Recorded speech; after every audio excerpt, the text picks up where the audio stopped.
Welcome to another episode of Angels, Positivity, and Love. We bring you the most amazing guests from all over the world with incredible insights, incredible life stories, or what they're doing now is super interesting. And today, again, no exception, we've got Vinnie Adams from the UK, except he's in North Carolina, if anybody can tell. Welcome to the USA, Vinnie, and welcome to Angels, Positivity, and Love. Thank you so much for having me, Michael. I'm really looking forward to this. So am I, and I've got to give some background to you, but I'd also prefer that you also take a few sentences, few minutes to do the same. I'm going to say you're famous. You're in the UFO, UAP circle community. You've been on stage with Jacque Fét. If nobody knows who he is, he's a super amazing scientist who's been checking out the whole UFO phenomenon, plus many other types of science, this entire time for the last, I hope he doesn't mind me dating him, but for the last 40, 50 years. He was the scientist at the beginning of Close Encounters of the Third Kind that French guy was modeled after. Vinny's been on stage with them, and Vinny's done a lot. He's got the Disclosure Team, which is a show you can find on YouTube at Real Disclosure Team. You'll find the fine print, the details in the fine print below the video. But what I'm trying to say is Vinnie Adams in the UK is a super respectable, eloquent figure trying to help sort it out for us. What UAP, craft, biologics, does life exist in the universe, and so on. So, Vinny, can you take it from here? What exactly have you been up to this whole time?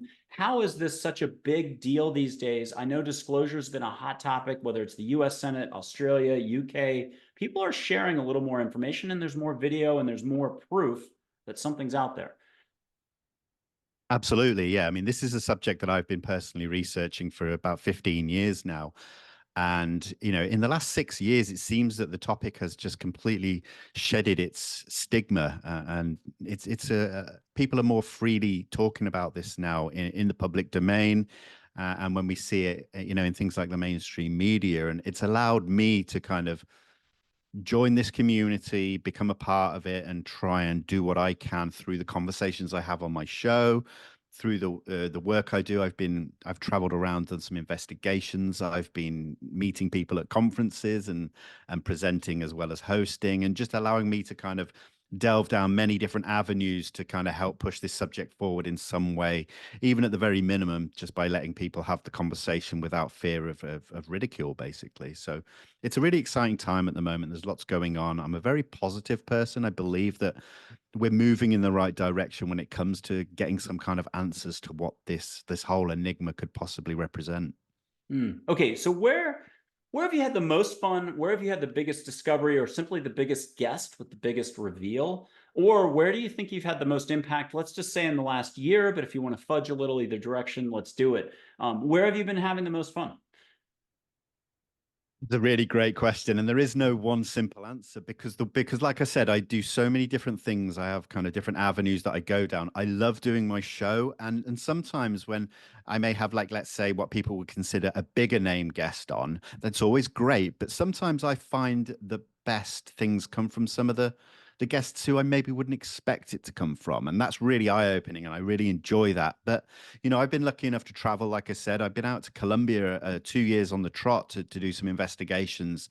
And it was out there that I really found this excitement of being in a new place, in a new culture, doing investigations, looking into ancient sightings, let's say, that really allowed me to expand my horizons and focus on something completely new. And it's just everything I do, I like to try and learn from it and learn about myself, not just the subject. And so here I am in 2024, kind of completely different to how I was last year, Mhm. different to how I was the year before. I feel like I'm forever evolving, and I just find that really exciting. What are a few of the hotspots around the globe right now? Or maybe it's more the Pentagon, the Senate hearing this, the Senate hearing that. Is it the face peelers in, I'm not going to get the country right. It's either Peru or Colombia. Was it Peru? I think it was Next to Peru. Brazil. Yeah. Yeah. Yeah. Yeah. So do you think the face peelers, and I'm forgetting his name, it might be Tim Alberino or something. Timothy Alberino. Yeah. Yeah, he's fantastic. He's taking it very seriously and doing his thing. That seems really hot to me. And that, I mean, you see villagers having cleared out the jungle like 100 meters in every direction. Who does that? Who takes time out from tending their crops if something isn't going down? It's like out of the original movie Predators. What are you going to do with that? Is that something that's of interest to you, or all of it is, or what's the thing though that you can't follow up enough on? I suppose at the moment, in the last sort of year, it has been a lot of focus for me on the happenings within Congress in the United States. That's been a lot of focus for me when speaking to guests and even private conversations. But what I will say is, I try to keep my finger on the pulse of everything that's happening. You mentioned there the face peelers in Peru. I keep my eye on the stories as it evolves. It was great to see Timothy Alberino travel down there and speak to the locals and the natives to try and get a good understanding of what's happening. And so I'll forever keep my eye on these kind of things. One thing I try and step back from is making a firm decision on, yeah, these things definitely are this, or they definitely are that, or they're not this or that. I'm very cautious of that, of making a bold statement, like, because at the end of the day, I don't know. I don't know if a lot of people actually know what's going on. And that's why I like to keep my eye on the evolving stories to see, if we continue to get more information. Sure. And you mentioned the spectrum of your guests. Can you share a couple where you were just really pleasantly surprised at what came out? And can you steer the audience to those shows specifically? And go ahead and mention, how to find you on YouTube. It's at Real Disclosure Team if people look up YouTube. It is, yeah. You can also just search Disclosure Team. I've got a very familiar black and white logo that just says Disclosure Team. It's very easy to spot, so people shouldn't have any difficulty finding me. But when it comes to guests, I started off quite early on. I was very lucky enough to get Lou Elizondo on early. He was the guy that led the ATIP program in the Pentagon. And so my focus was very much on that kind of government military aspect. But, that started in kind of the summer of 2021. And, here we are almost 3 years later. My guests evolved, my thinking evolved. I wanted to bring on guests from the experiencer side of things, people who had actually had experiences with non-human intelligence, to people like Dr. Diana Pasulka, who comes from the more religious aspect. So for me, who hasn't got much knowledge in those areas, beginning to have that kind of conversation and see things from a new perspective, they've been some of the most rewarding for me, where when I turn the camera off at the end of the interview and I actually sit back and take something away from it. I feel very fulfilled in having those conversations, and that continues to happen to this day. Well, she's got a new book out and is definitely making the rounds and does great interviews. Can you tell us, how's your audience been? You've got an audience of 75,000. That means you probably hear and see it all. And people watching your show aren't necessarily aware of all the commentary coming in. But can you talk about how people have received you, Disclosure Team, what you're doing? Has it been always supportive? Have you had to just be really diplomatic at times? Is it the usual YouTube, creator headaches? How do you describe it? It's a good question. So, my main following, you mentioned the 70 plus thousand there. That's actually kind of my Instagram following, is a Oh, lot right. bigger than Yeah. my YouTube and that. So it's different on every platform. This is something that I've discovered. I was very much Instagram based originally before I started the YouTube channel. And, knock on wood, I've been received very well. I have always prided myself on being myself. I don't pretend to be anybody else. I'm here for the answers as much as anybody else out there. I just so happened to put my name out on social media and people just started gravitating towards me. And so I thought, hey, I need to do this 100% and not just, here and there. And that's the way I've been doing it ever since. In everything that I do, it's, I put everything into it. I put my heart and soul into it. I'm open, honest. I try and converse with anybody that sends me any kind of message or anything like that. I like I said, I don't want to be any different to anybody that follows my work. I'm the same as everybody else. I still follow a lot of other people, so I understand my place, and I don't let it get to my head or anything like that. Okay, so if this disclosure effort is like a spear and the tip of the spear is kind of the hottest, sharpest point, the most happening, is it David Grusch right now? And I mispronounce everything, so if I mispronounce the name, I apologize. Is it that? Is it what Leslie Kean did? Was it Rosenblum, back in the day with the New York Times articles, the Tic Tac, if I got it right. Again, I mispronounce everything. But the point is, we've had some very big waypoints or watershed marks, landmark moments. What is the tip of the spear right now, categorically, like without question? Is it really Senate hearings, the next one that's about to happen? Because we're hitting a record number here. What is it that's the hottest thing we should be keeping our eye on?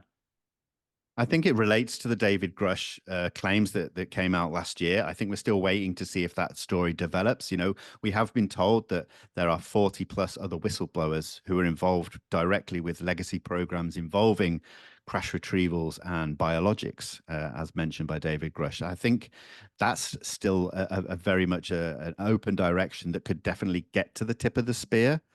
But then there are probably other avenues as well. I mean, you know, I'm still open to there could be a mass UFO sighting, something akin to the Phoenix Lights of 1997. Yep. You know, all we need is something like that to happen, and there we go, disclosures here. So again, it's like I have a focus.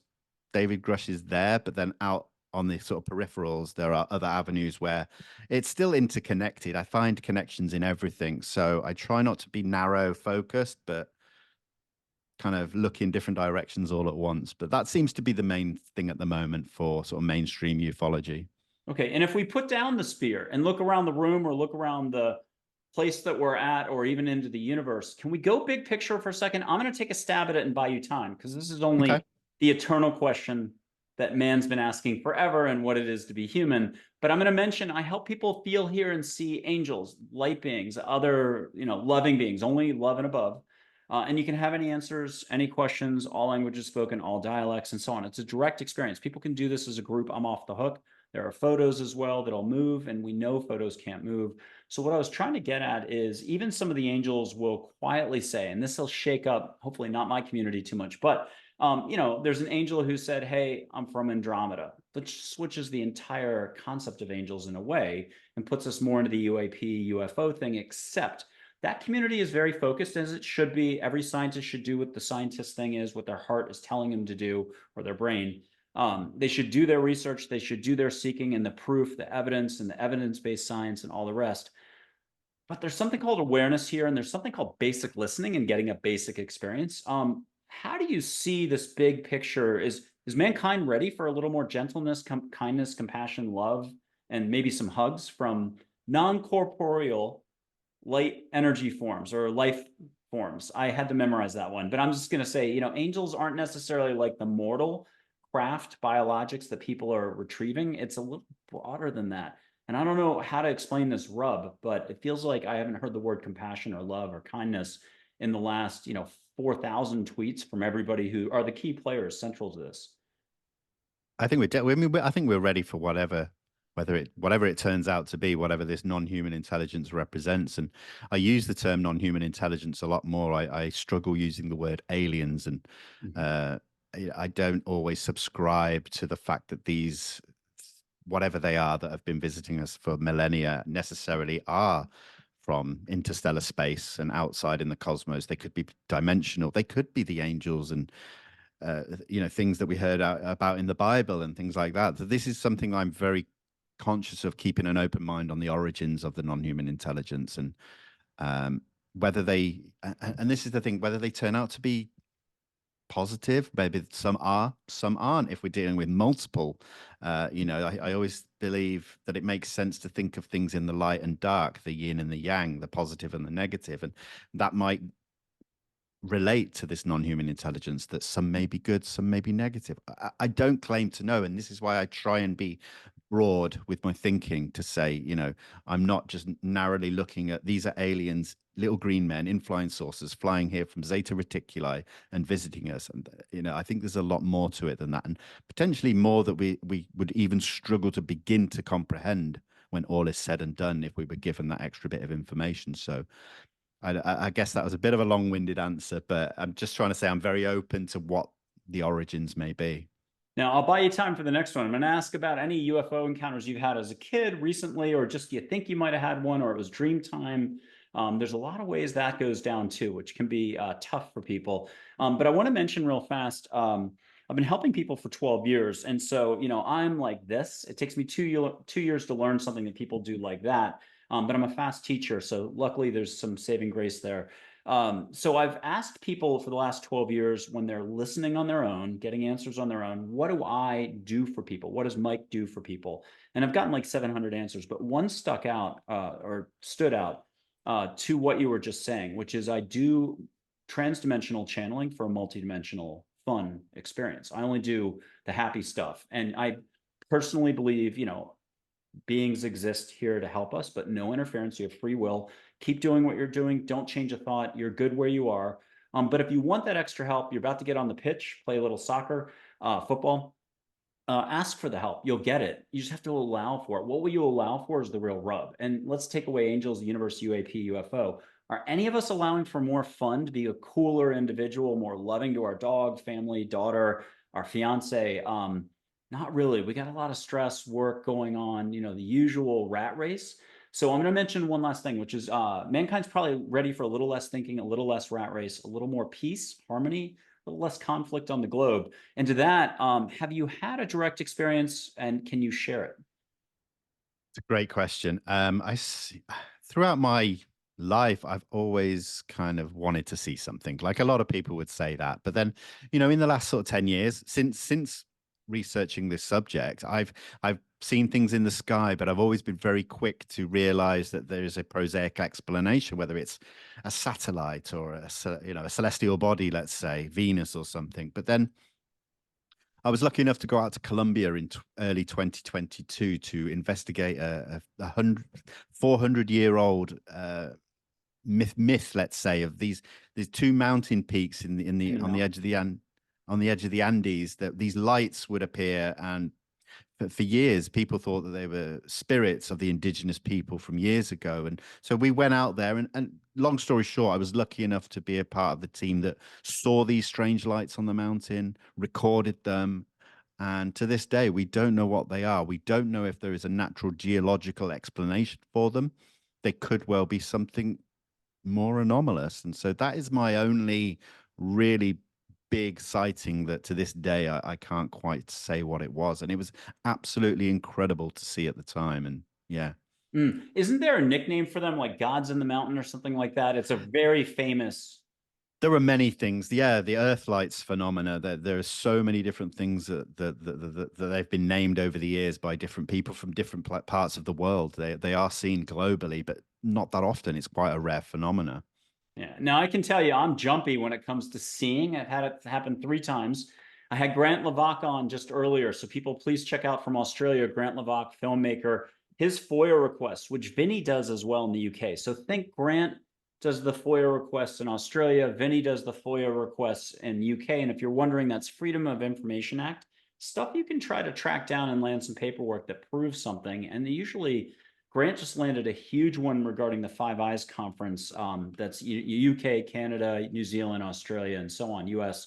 And that the Australian Department of Defense, or Defense Department, actually participated more than they were letting on.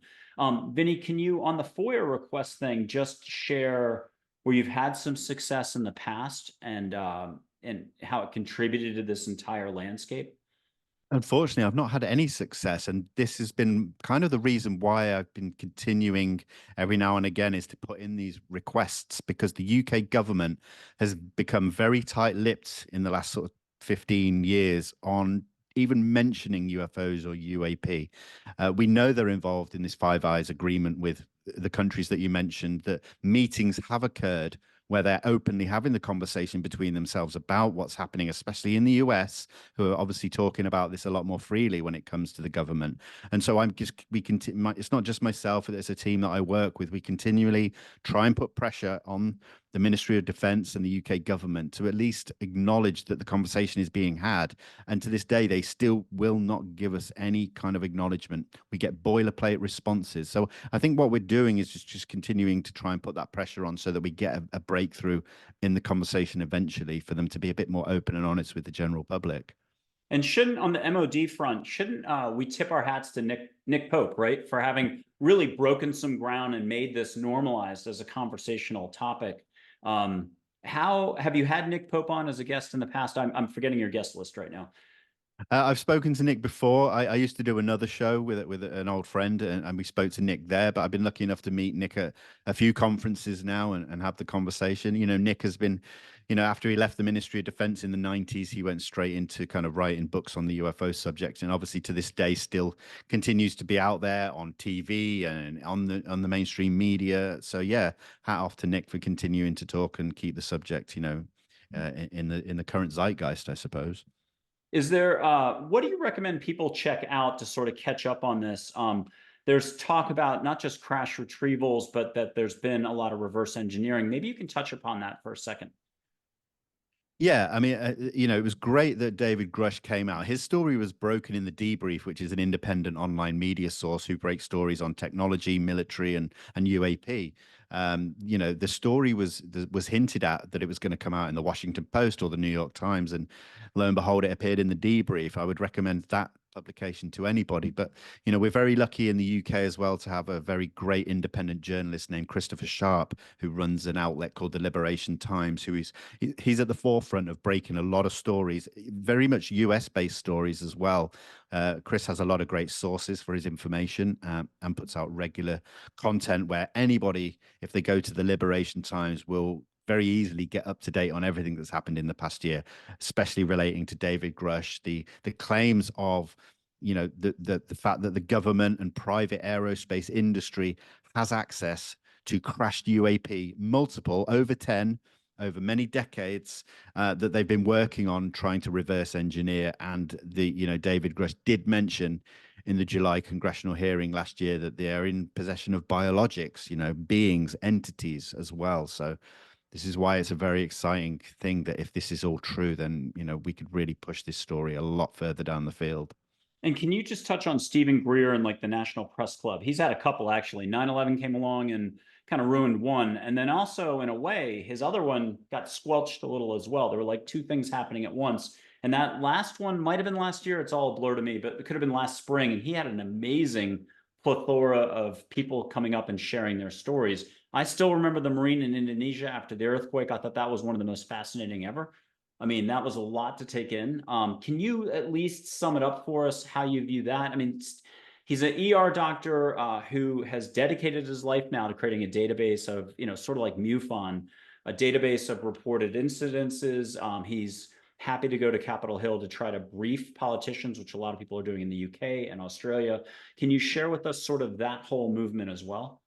Yeah, absolutely. So last year we did have the congressional hearings with David Grusch, but Dr. Greer had his own little, I guess, press club hearing of his own, where he brought forward a few new military whistleblowers as well, who gave testimony of their knowledge of the UFO UAP subject. And I think that would be great to get those same individuals in front of Congress going forward. That would be wonderful. But the one thing that really stands out to me with Dr. Greer is the 2001 National Press Club event with the Disclosure Project, where he had multiple military, FAA whistleblowers talk about their involvement with UFOs. And we talk about 2001, over 20 years ago, but he was breaking ground back then that had never been touched upon before. So he'll forever be remembered for that. And hopefully we get to see more from him coming forward, very similar to what he did back then. Have you found yourself emotionally reacting at all when you're either looking at a Twitter feed, X feed, watching the back and forth, which by the way goes on every single day? There's probably 1,000 tweets every day on this, that, the next photo, fake photo, real photo. It's hard to know. And there's a ton of disinformation going on as well to kind of manipulate things and to muddy the waters a little. Have you been emotionally caught a couple times where you're like, why did I get into this? But then your enthusiasm's restored and you quickly regain your clarity, your vision, your purpose. Was there a moment where, again, the hearing didn't turn out the way you were expecting or something like that? I mean, look at the legislation from Schumer. I might mention that. You thought it was going to be a sure thing in the US Senate and then on the House, and instead it got ripped apart, gutted. Absolutely, yeah. There are always times when things don't go away the way you want it to go. You feel like there's momentum happening in the subject, and then something comes along and just puts a stop to it temporarily. I like to think, like I've said many times, I am a positive person. I don't think we should always put all our eggs in the same basket, and if it doesn't happen, that's it. There are always other things going on, and maybe that's naive of me sometimes. I'm only human. I don't always I don't worry about things too much. You know, I still believe at the end of the day that what I'm doing and a lot of people are doing by looking into this subject is worthwhile. If it all turns out to be nonsense at the end of the day, then hey, it turns out to be nonsense. I've had a great journey. I've met some incredible people who I'll be able to call friends for life. And this is what I always sit back and tell myself is that there is never going to be a time where I'll be like, I wasted time or I shouldn't have done something. You know, that's the way I look at this subject. Okay, so you were just a little bit philosophical there. So Vinnie Adams, philosopher here, and you wax poetic on one broader thing. A reminder to all of us that no matter what the corporate interests are, or this politician, that politician, putting the kibosh, stopping, more openness, more transparency, more what we know already for 50 years longer.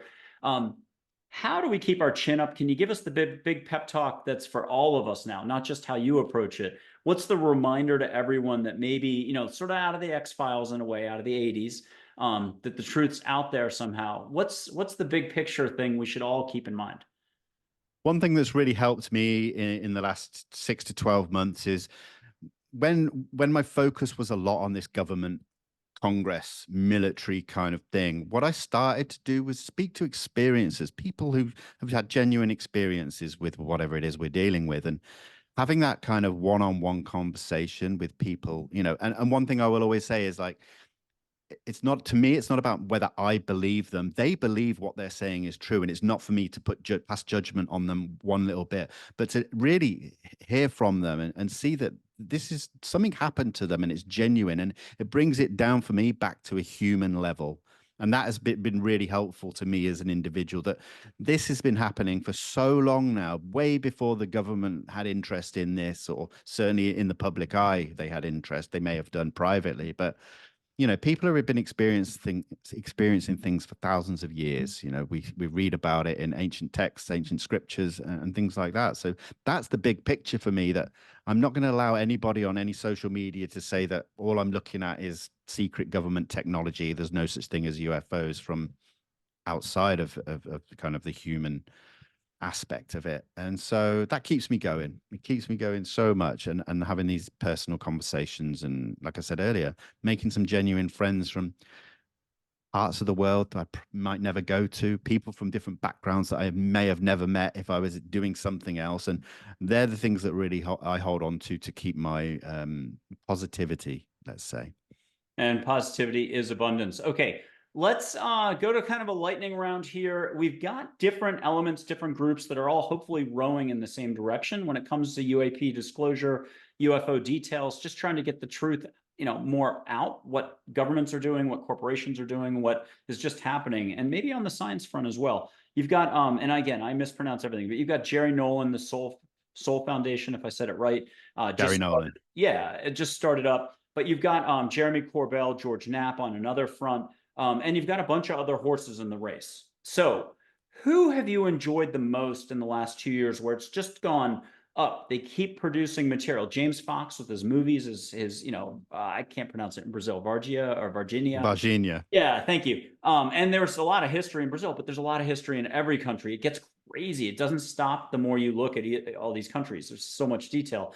Who has been really enjoyable for you to watch? Has it been all of those folks? Plus, can you mention a couple other teams out there people should check out? Well, I will stick with what you said to start with. James Fox, has been a big inspiration in my journey, dating back to when I very first started 15 years ago.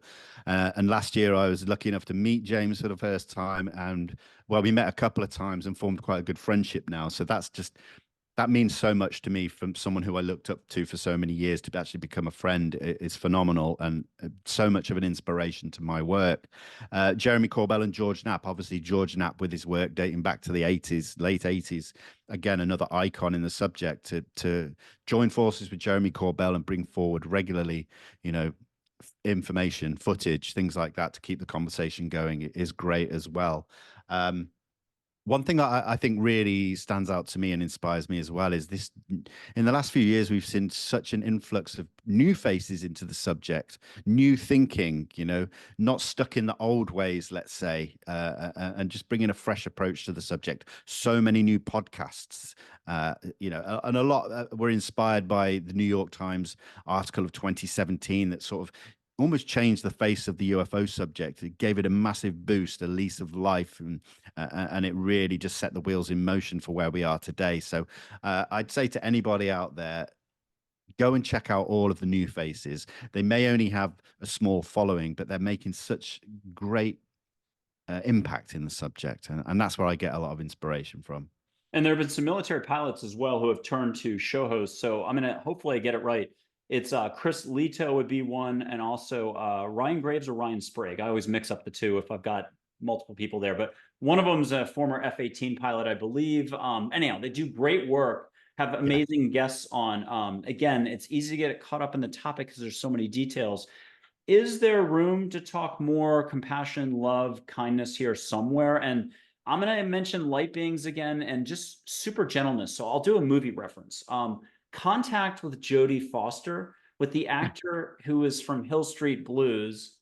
And I can't remember his name. Is it David Foster or something? But the point is, Jodie Foster's on the other side of the galaxy, and she's taken the trip, the spaceship trip that everybody was fighting about in the White House, the plot. And there she is on some beach. Now, light beings have created a space for her. It's sort of like 2001 or 2010 Space Odyssey movies.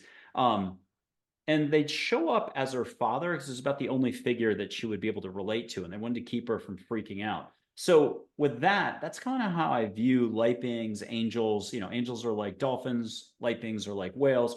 It's love and above, the unconditional crowd. They don't want to interfere, but you can have any answers. You just have to have the guts to allow for this and kind of get away from the science, the details, and just do basic listening. How do we even handle that? Do you see that as being like another 5 years out to have this conversation? Because we're so focused on details and this happened, that happened, corporation this, crash retrieval that, and the cultural stuff in the jungles of Peru and elsewhere. I mean, that's where the action is. This is the last place people want to go, is just here, and to have it easily direct wherever you are on the globe. How do you handle that idea as a topic?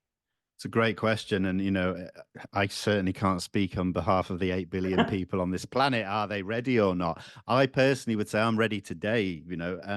I guess what I will say is that I believe that, 5 years, 10 years, 15 years, 20 years, I think we need change in this world to elevate ourselves as a species. So why delay the inevitable?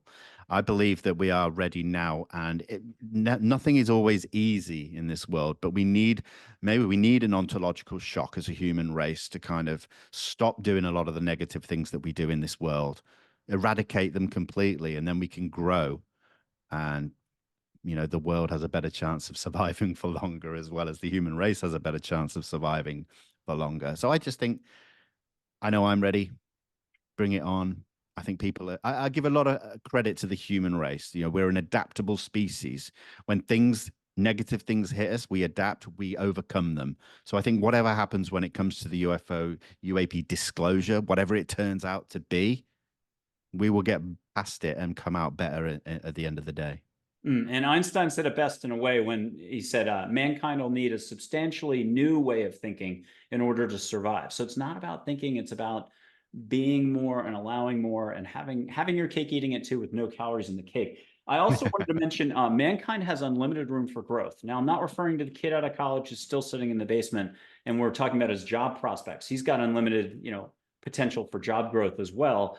In a way, though, that's kind of what this is. It's what will you allow for, and how are you spending your energy? Is there a last little bit you could just tell us? How are you spending your energy these days? Is it you're obviously, I think, having fun. I think your energy is attracting amazing guests, amazing outcomes.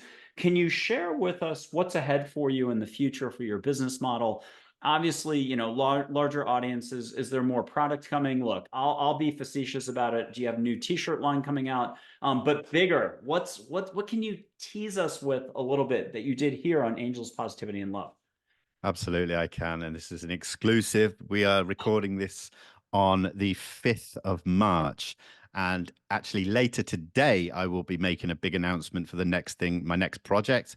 I am hosting a virtual conference in association with Richard Dolan's online event series platform. So at the end of April, we will having a 2-day online event where we will be having guest speakers such as Danny Sheehan, Avi Loeb, lots more people. I will be hosting Q&A sessions, panel discussions, where anybody that comes and joins as an attendee can mingle with the guests as well in between the sessions. So for 2 days, we've just got this plethora of information, and it's just going to be a great event. It's been a lot of hard work for many months, and I'm just so honored and proud to be able to launch it later today. Oh So my God, yeah, that's huge. And Richard Dolan, for folks, I'm going to have to make up the number of years, but I'm going to say 20 years he's been doing this. And he's yeah, the equivalent of easily. a UFO historian, and very practical, keeps it real, really good presentation skills. He and his wife do a great job sometimes of co-hosting stuff. Can you give a plug to Richard Dolan if that's permissible?